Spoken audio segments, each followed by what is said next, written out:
Every night, I dream the same dish. Then,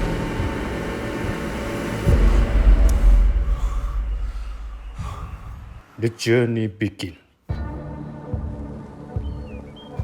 Wanda, I knew someday you will show up. I watched your love. Still not a million views yet. I'm not here to talk about love. Then what? What do you know about multiverse of original Thailand yellow curry chicken noodle? ข้าวซอยอะนะ เอาเข้าจริงๆอ่ะข้าวซอยอ่ะมันไม่ใช่ชนิดของอาหาร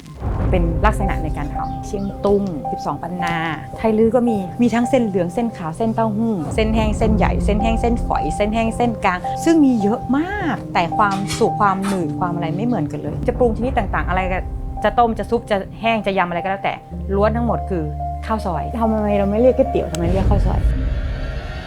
พี่ไม่รู้ประวัติข้าวซอยน่ะ ยอด เริ่มมาก็เอาเลย กูไม่ได้กวนตีนใช่ไหม ไม่ใช่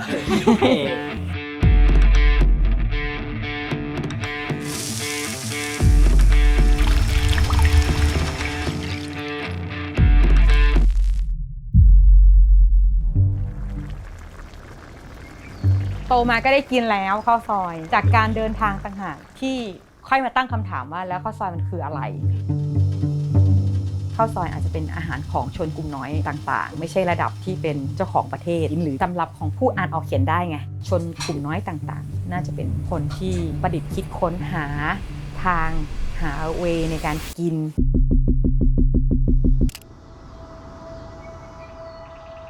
ในหมู่บ้านไทยใหญ่ที่พี่ทำงานที่แม่อายก็เป็นข้าวซอยอีกแบบหนึ่ง เป็นข้าวซอยที่ทำมาจากแป้งข้าวที่โม่แล้วร่อนในแผ่นในแม่พิมพ์ขนมปังแล้วก็ต้มในน้ำเดือดพับแป้งออกมาแล้วก็ซอยเป็นเส้นแล้วกินกับน้ำซุปใสๆแต่เข้มข้นไปด้วยถั่วเน่าซุปเลือดกระดูกหมูอะไรอย่างนี้กินกับถั่วกับงาอันเนี้ยเรียกข้าวซอยพอไปทางฝั่งแม่สายเหมือนเส้นก๋วยเตี๋ยวแต่ซอยเล็กกว่าแล้วก็ใส่น้ำเงี้ยวเรียกว่าข้าวซอยพอกลับมาเชียงใหม่บ้านเราก็ข้าวซอยก็เป็นข้าวซอยน้ำกะทิก็จะเป็นข้าวซอยที่มีเครื่องเทศเยอะกว่าซึ่งไม่น่าแปลกใจเพราะว่าคนที่ได้รับเครื่องเทศเยอะหรือว่าได้ซื้อเครื่องเทศอย่างสะดวกสบายคือคนอยู่ในเมืองที่อยู่ใกล้ๆตลาดวโรรสที่มีคนมุสลิมอพยพมาอยู่เนาะแล้วก็มาพร้อมกับเครื่องเทศต่างๆไกลออกไปถึงสารพีฝั่งโน้นโอยเจือจางออกไปข้าวซอยมันมาจากข้าวที่เป็นเม็ดข้าวเอาข้าวมาทำให้มันแหลกละเอียดเสร็จแล้วผึ่งลมแล้วเอามาซอยให้มันเป็นเส้นผึ่งลมอีกทีนึงทำไมต้องผึ่งลม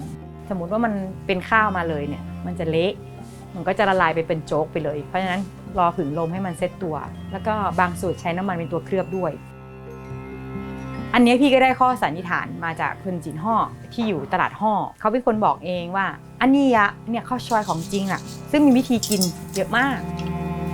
อย่างร้านข้าวซอยอิสลามเขาก็ทำเป็นปลาปลาแซเขาเรียกปลาปลาแซเนาะเขาจะมีซุปเนื้อแล้วก็ซุปเป็นน้ำกะทิกินกับพวกงาบดอะไรเงี้ย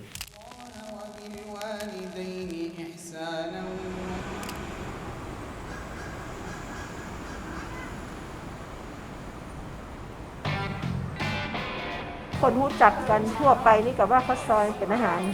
ประจำจังหวัดเชียงใหม่นี่นะครับ ข้าวซอยห่อก็คือจีนยูนานเมื่อก่อนนี้อพยพมาอยู่ทางเหนือของประเทศไทยจีนห่อเนี่ยมาขายข้าวซอยอันดับแรกของเชียงใหม่มุสลิมจีนยูนานเนี่ยเขาเรียกว่าจีนห่อจริงๆแล้วนะข้าวซอยห่ออย่างของป้านี่อาจจะแบบข้าวซอยที่มันใส่กะทิถ้าอย่างที่ว่าข้าวซอยห่ออันธรรมดาเนี่ยมันก็คือข้าวซอยน้ำใส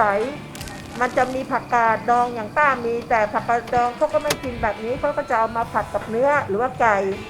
แล้วเขาก็จะเอามาใส่ลวกข้าวซอยใส่แล้วใช่ไหมก็มีต้นหอมผักชีกุ้ยช่าย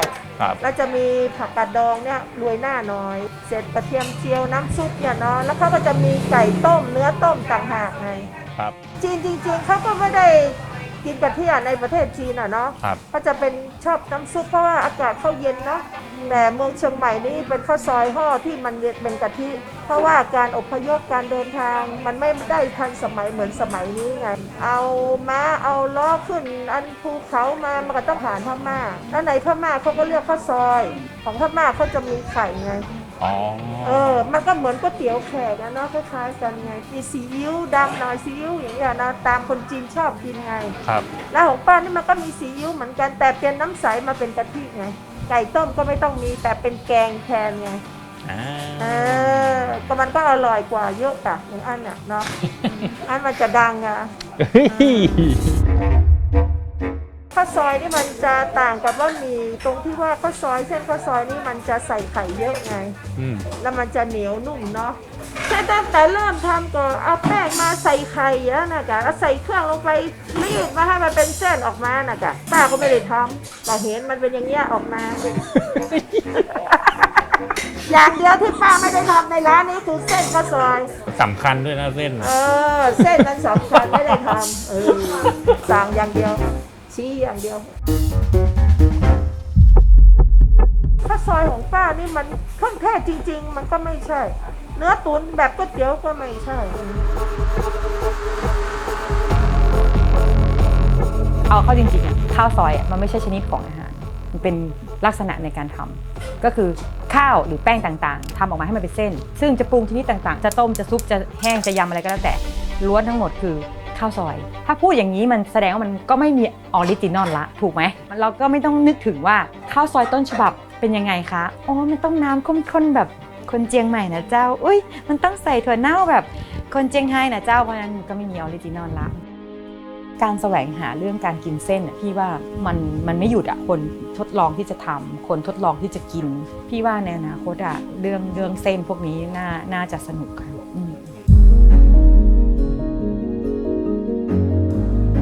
สิ่งที่ผมพยายามอาจจะผิดมีเด็กรุ่นใหม่โผล่ขึ้นมาข้าวโซอ้าแม่งเก่งกว่าผมอีกแล้วพาไปในทางที่ถูกแล้ววันนั้นเขาไปได้ไกลเขาก็จะเป็นคนที่ดึงผมไปไกลกับเขาด้วยซ้ำข้าวซอยในเชียงใหม่มันจะมีน้ำใสน้ำข้นแต่ถ้ามาข้าวโซอิก็จะเป็นอีกแนวหนึ่งแนวแบบทวิสต์มาแล้วให้มันโมเดิร์นวันที่เราจะเปิดร้านข้าวซอยเราต้องการให้มันแตกต่างเราต้องการให้มันมีคุณค่ามากขึ้นคนญี่ปุ่นเขาผลักดันให้อาหารเขามันไประดับโลกได้หมดเลยไม่ว่าจะเป็นราเมงใช่ไหมครับเทมปุระตลาดใหม่ไม่ค่อยกินข้าวซอยส่วนมากกินแต่ตลาดเก่าคิดกันกับแฟนว่าจะทำยังไงดีว่าทำให้ตลาดใหม่ก็คือกลุ่มวัยรุ่นหรือกลุ่มนิชเนี่ยเขาอยากกินข้าวซอยก็คิดว่ามันต้องเป็นเส้นสดละข้อที่2คือจะทำยังไงให้ข้าวซอยขายได้แพงๆเหมือนราเมงก็คงต้องเป็นเส้นสดอีกละผมอยากให้เส้นข้าวซอยของผมเวลาลูกค้าหนีบขึ้นมาแล้วน้ำข้าวซอยมันเคลือบเส้นไม่อยากให้มันแยกกันเพราะน้ำข้าวซอยเราอุตส่าห์ทำให้มันข้นมากแล้วแต่พอกินเส้นเข้าไปก็มีแต่รสชาติเส้นแล้วก็ต้องมาตักน้ำซุปแยกแล้วบางทีเวลากินปุ๊บแม่งสะบัดน้ำแม่งกระฉูดโผล่อย่างเงี้ยที่นี่ใส่เสื้อขาวได้ไม่กระเด็น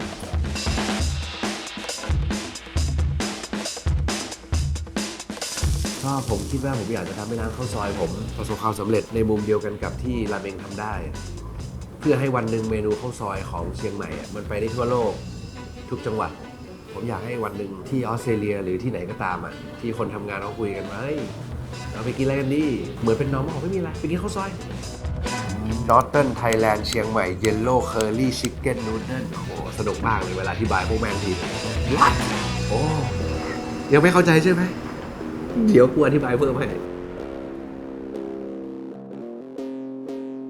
คือเราก็อยากให้เขาเข้าใจแล้วมันอร่อยนะมันเป็นเมนูที่อร่อยผมเชื่อว่าชาวต่างชาติกินก็ว่าอร่อยเพียงแต่เขายังไม่รู้จักที่ผ่านมามันเป็นเมนูที่ดูชีพจริงๆแล้วพอผมมาทำจริงๆก็โอ้โหแม่งผมบอกเลยถ้าวันหนึ่งข้าวซอยไปถึงจุดนั้นก็ไม่ได้มีแต่คนไทยที่ทำข้าวซอยแล้วทุกวันนี้ร้านราเมงในเมืองไทยคนญี่ปุ่นทำก็คนไทยทำก็ทำอร่อยวันหนึ่งอาจจะเป็นคนที่ญี่ปุ่นนั่นแหละเปิดร้านข้าวซอยซะเองก็ได้ตั้งชื่ออะไรก็ไม่รู้อยากให้ที่ประเทศญี่ปุ่นแม่งมีข้าวซอยจีนฮ่อข้าวซอยเชียงรายข้าวซอยอิสลามอาหารไทยเปิดที่นู่นอาจจะต้องแบบเป็นตะโกนบ้างก็ได้นะสวัสดีอิสลามพ่ออะไร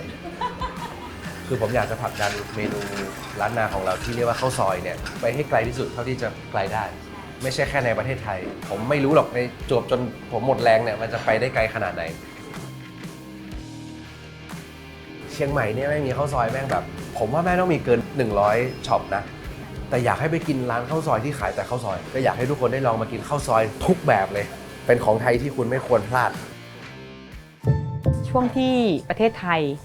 ทำข้าวหอมมะลิเป็นสินค้าส่งออกทุกคนก็จะหันมาปลูกข้าวหอมมะลิกันหมดความหลากหลายเรื่องอาหารเส้นมันก็หายไปด้วยมันก็จะมีเส้นขนมจีนก๋วยเตี๋ยวเส้นบะหมี่ซึ่งเส้นบะหมี่เองก็ใช้แป้งสาลีไม่ได้ใช้ข้าวเหนียวข้าวเจ้าแบบที่ทำกันถ้าความหลากหลายของพันธุ์ข้าวต่างๆมันยังมีอยู่พี่ว่าบ้านเราก็มีเส้นก๋วยเตี๋ยวหรือว่าเส้นข้าวซอย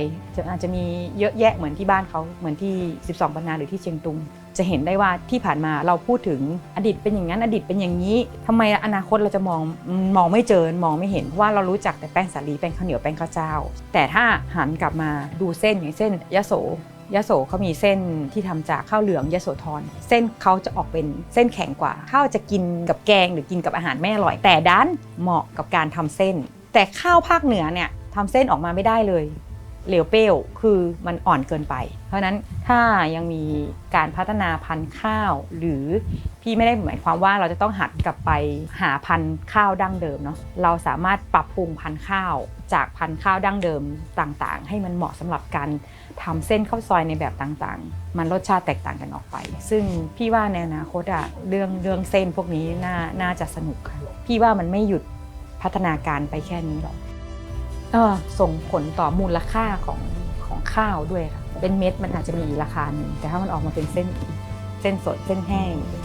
เพิ่มมูลค่าได้